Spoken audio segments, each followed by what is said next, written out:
Hello everybody, welcome back to the channel. I have an amazing video for you guys today. I am going to be talking about how to buy a second house, how to be a good landlord, and how to increase your wealth, right? A lot of us say, real estate is a great investment, but you know what? It is not turnkey, right? It might not be as turnkey as some people might think, right? Like there is actual some work you have to do, right?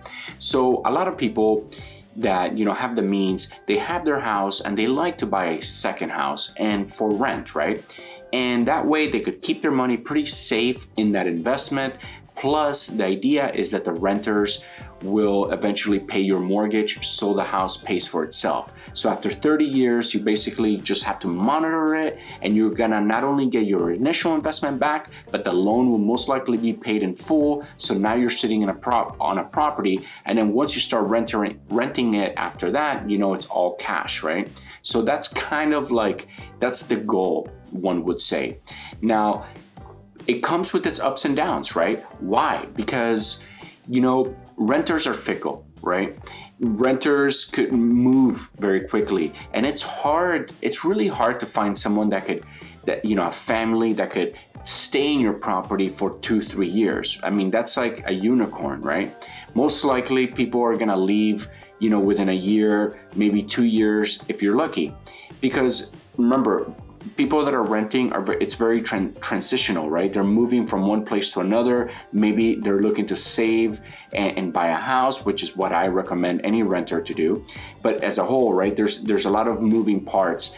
And one of the rules of thumbs that I'm going to talk to you about real quick is if you are thinking of having a second property and you're doing the math, right, and you've never bought a second property, you can't just make the numbers perfect for yourself, so you can feel good about yourself. You got to be realistic with the numbers. One of the numbers that I'm going to tell you, I think it's a rule of thumb, right?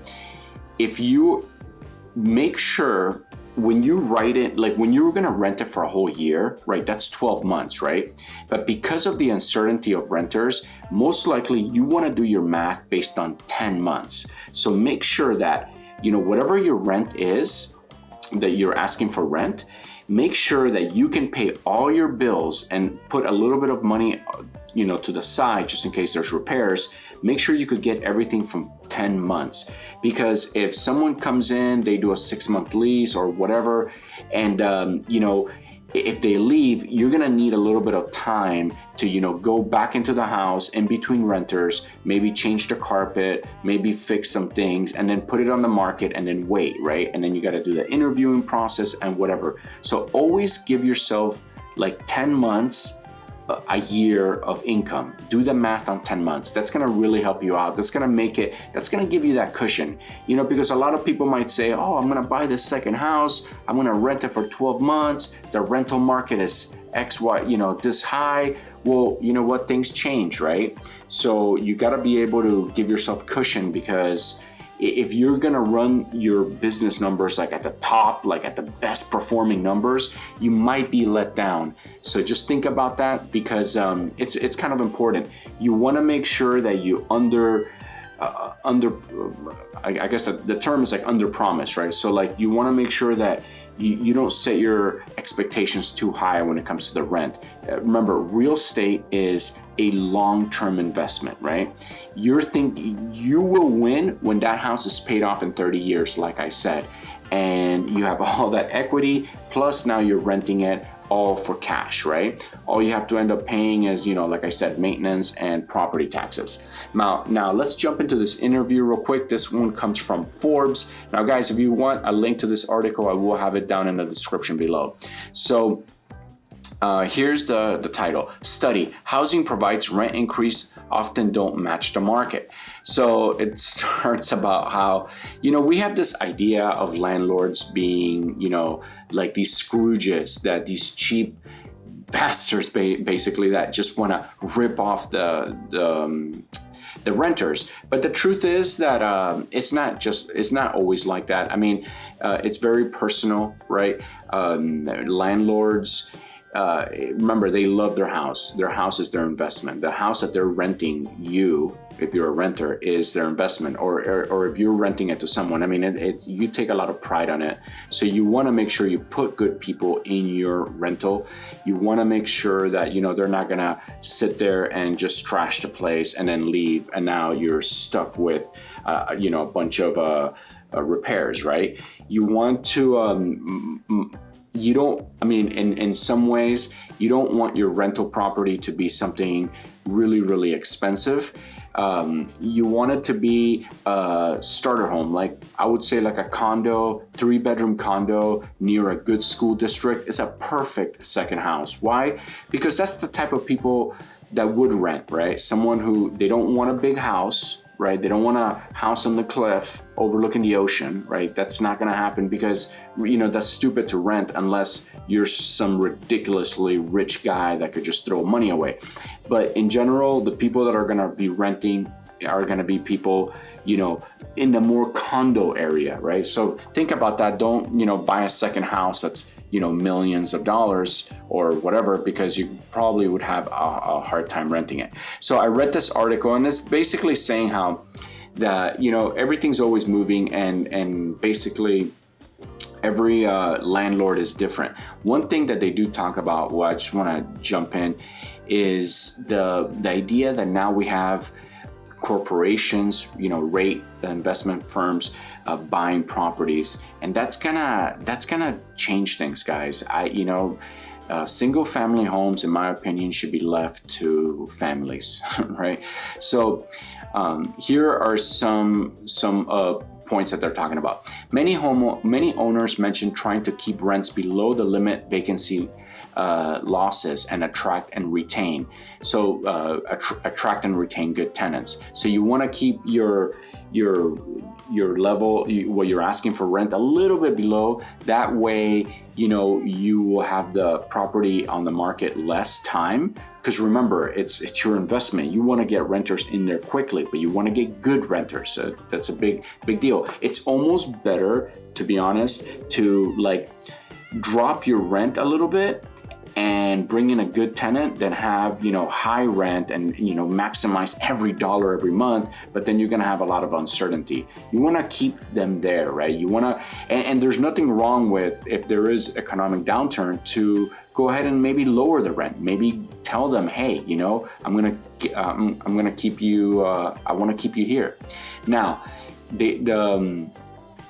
the article also jumps into something that I definitely don't agree with. I want to read this paragraph right here, and we could talk about it. However, this reality. Okay, so basically, this part is talking about how landlords need to be competitive and need to be basically good to the renters. But then there's another group of people that they think like this. Check this out. However, this reality is rejected by people that argue that housing is a human right and should be a commodity. They believe that all housing should be owned and operated by the government.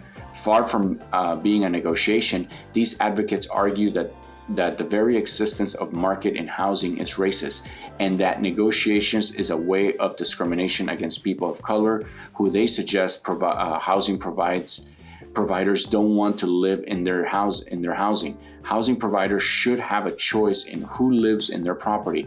Housing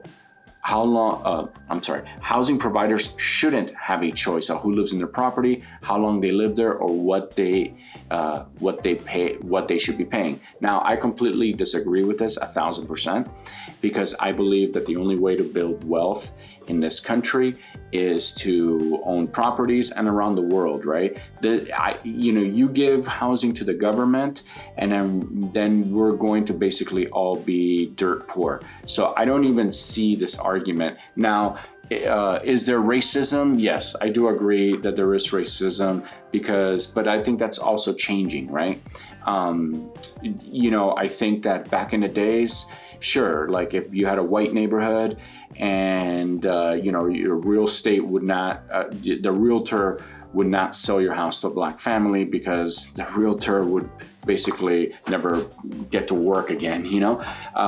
People were very racist back in the days, and there's still institutional racism now, but things are changing. I mean, you look at just in general, some of the richest people right now are people of color. So things are getting a lot better. So I definitely don't agree that the government should be owning all houses. I think this is ridiculous. I think this is going to make us super duper poor, and I don't agree. I love the fact that the real estate market is not a commodity, and it is basically sold on the supply and demand type of economy. So in general, guys, this is a great read.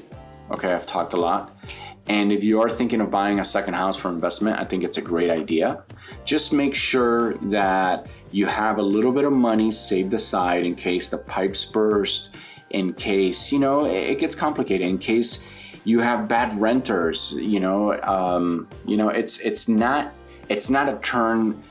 turnkey, right? You do have to work at it. You're not working on it every single day, but you do have to put a little bit of hours every single week to make sure that the house is running right and that, you know, your investment is being taken care of. Now, I want to just say, my channel has been doing really good, and that is all thanks to you guys.